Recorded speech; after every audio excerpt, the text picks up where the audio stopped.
Hey, folks, welcome to Weekend Technical Analysis Update by InTheMoneyStocks.com, your leaders in pure technical analysis, avoiding all that Wall Street hype. This video for Tuesday, September 6th through Friday, September 9th, 2011 is sponsored by Realtik. Alright, guys, we're going to get into the mix today. Let's talk a little bit about what happened last week, then we'll look into next week and discover exactly what the market is going to do.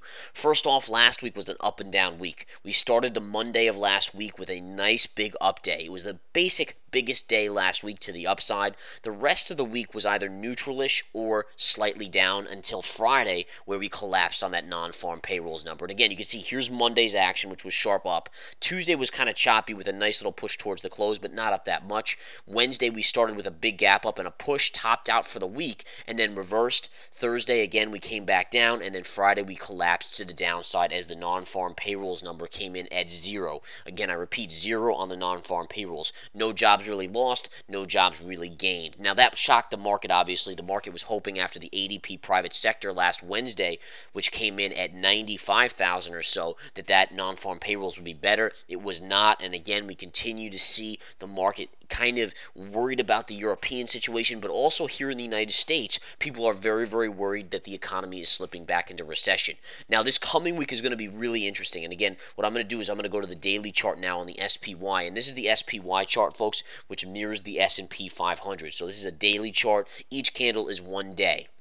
All right, now one thing just to quickly note here, with the market down so substantially on Friday, and again, just to rehash here, Dow was down about 250 points, NASDAQ down 66, S&P down about 30, but what was significant about Friday's action on the positive side for the markets was that the markets did hold the 20 moving average. See this 20 moving average? And again, notice how you came all the way back down here, just on top of that 20 moving average, and you never closed below or got really below. That's a positive, and that's something that I'll be watching very closely for next week. If you get below and you close below on a daily basis, meaning that at the end of the day, if this chart of the SPY closes somewhere in this lower range, then the markets are going to probably sell further. If they can hold this level, and we're going to find out a lot on Tuesday and Wednesday of next week if this happens, but if they can hold, then I think the markets do have a little bit of upside possibly into the end of next week and possibly early into the following week. So it's really, I'd say Tuesday and Wednesday are going to be unbelievably pivotal. All right? Unbelievably pivotal here in terms of where this market goes. And again, it's all going to be determined by where this is, the 20 moving average in relation to the closing points of the market. Now, again, if I zoom out on the charts, you can see the wild ride we've been on. We had this beautiful head and shoulder pattern, folks. Pattern is so important to understanding the markets. You must know price, pattern, and time to be a complete investor or trader. Those factors, if you master them, you will be unbelievably good. And by the way, folks, just a side note here, come to InTheMoneyStocks.com. We just launched our brand new website. Come join us.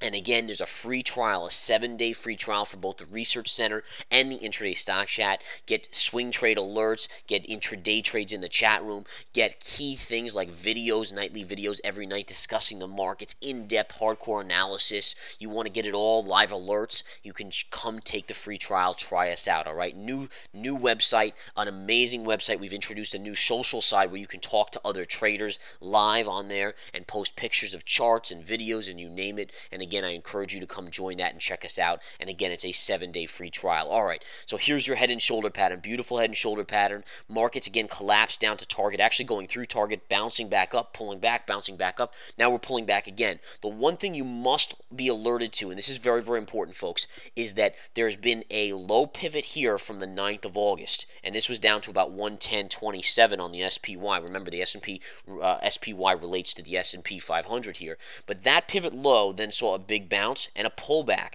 Notice how this secondary pivot low was a higher low. All right, a higher low on the charts. That's a positive in the short term. And that's actually what enabled me to tell my subscribers in the Research Center, let's go long. And sure enough, we bought Cree and a couple other plays, made some really good money on them, about 10% on Cree alone. But as you got the pullback, it was a higher low that was telling you, all right, it's not a bearish chart here. In fact, yes, as long as you're buying down in this range, it's positive. Then you could buy more here on a pullback as long as it doesn't take out that low, and it probably will go up, and that's exactly what happened. Here you made another low right here, but again, it's a higher low. So see if you connect these lines. I mean, this is so important, guys. Look at this. Connect those lines right there. In fact, I'll draw the line all the way through.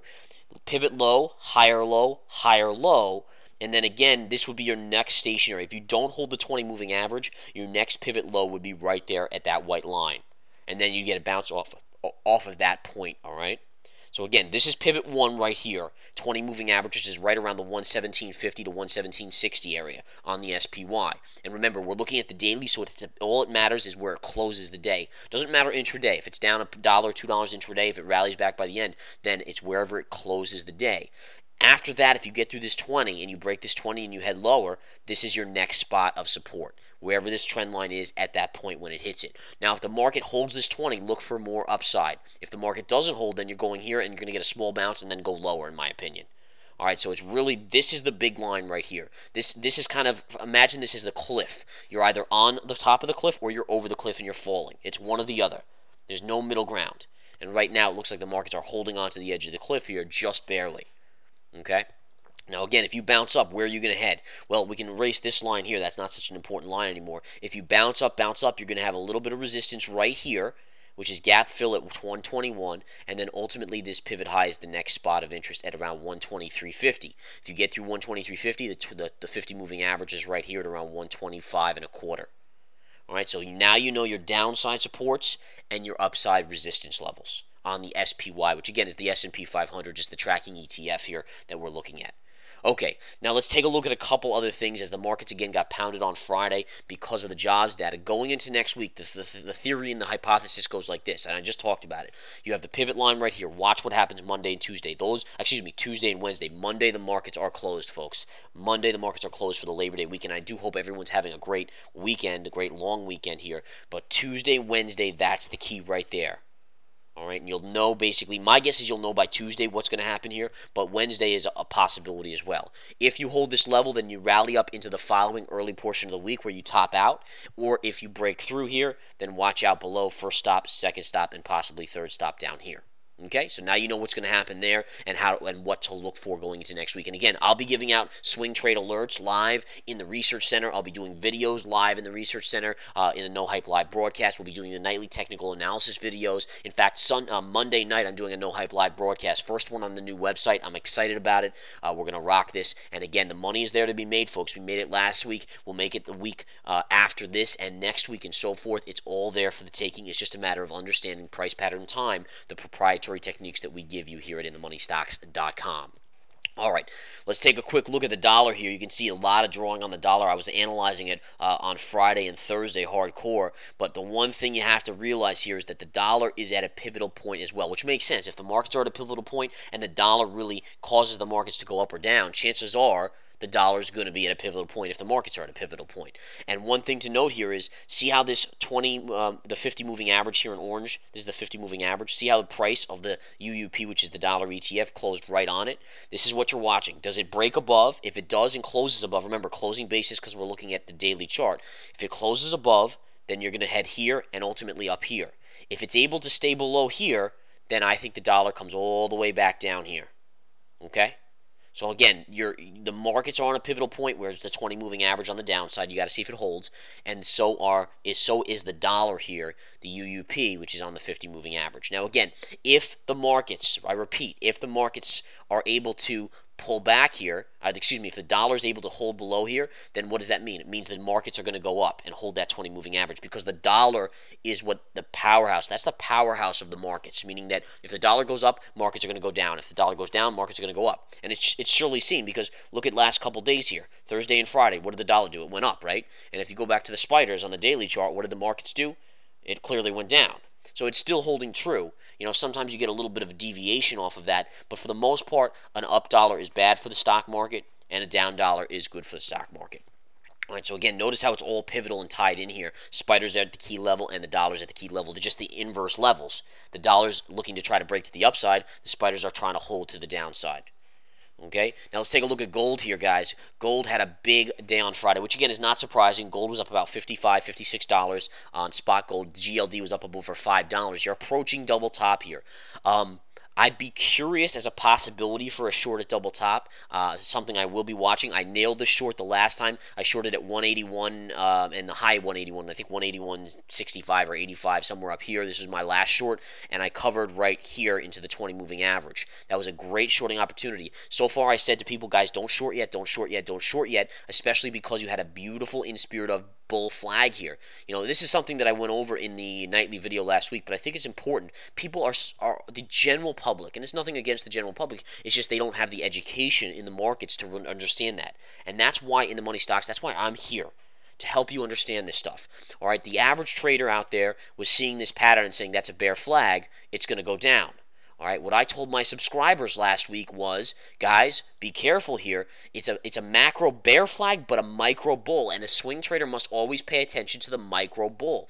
Up, sideways consolidation, micro bull flag. Regardless of the macro pattern, you ignore the macro pattern.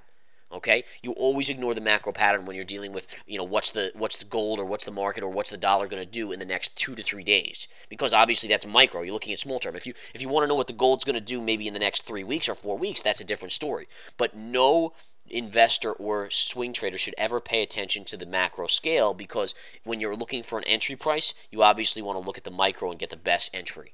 So in this case, you have the upward move, bullish consolidation here, and that played out beautifully. Now you're coming into double top, which will be resistance right up here. Okay, so that's what we're following right there. SLV, let's take a look at silver. Silver also had a good move. A double top is coming here. I'm not liking the short on silver. I just want to make that clear. And I'm not shorting gold yet. I'll reevaluate on Tuesday, depending on where it is. If it gaps above double top there, I'm not going to go into it. But silver, either way, the SLV is not even something I'd consider at this point. The USO, guys, and you can see a lot of drawings on these charts as I've been analyzing hardcore. Look at how it went right to my target level. All right, see this gap fill and pivot high? This is ultimately where I said this would go, and then it goes right up there. Right here, went to the lower gap fill, then went to the pivot high, tried to break through, couldn't do it, pulled back to the 20. It almost looks exactly like the spiders in terms of hammering on that 20, and believe it or not, that's a key level. If it breaks this 20 moving average, you will also, interestingly enough, have this line, which is almost even more fascinating because you're right there. See that? But if you break this area here, folks, you're going to go all the way down here. On oil. Oil will come back to below, right to about 80 bucks or just below 80 bucks on spot crude. And that'll be down to a double bottom down here, all right? So just pay attention to that as well. Stocks to watch next week. Obviously, it's going to be a determining factor on the market. Next week, everyone's going to look at Europe. Things were starting to bubble up in Europe again, folks, last week, and also the jobs data here. President Obama is going to make a speech on Thursday night about jobs. QE3 is definitely on the table. It's part of the reasoning why I'd be a little surprised if the markets collapse here, is because everyone's looking towards that next Fed meeting. And if we go back to the Spiders daily chart, you can see exactly, again, markets holding on that 20. But everyone's just watching now to see if that kind of Fed meeting yields a major QE3, and I think that's why the markets probably will not have a major breakdown in the next week or so, only because of that. Now, does it mean we couldn't go a little bit lower? Sure, you can go a little bit lower. Intraday could be very, very volatile, but I just don't see a huge breakdown back to those lows down here at the 110 level just yet. I think that is coming, but I think there's money to be made possibly by buying some pullbacks this week, early this week, if we get it, and utilizing it to make money. All right, folks. All right. One more reminder, folks. Take the 7-day free trial at In the Money Stocks. Learn from the pros. Profit with the pros. Make crazy amounts of money. All right, that's what we're doing. We're going to teach you, we're going to guide you, and we're going to give you swing trade alerts inside the Research Center 7-day free trial. Enjoy, folks, and I'll talk to you soon.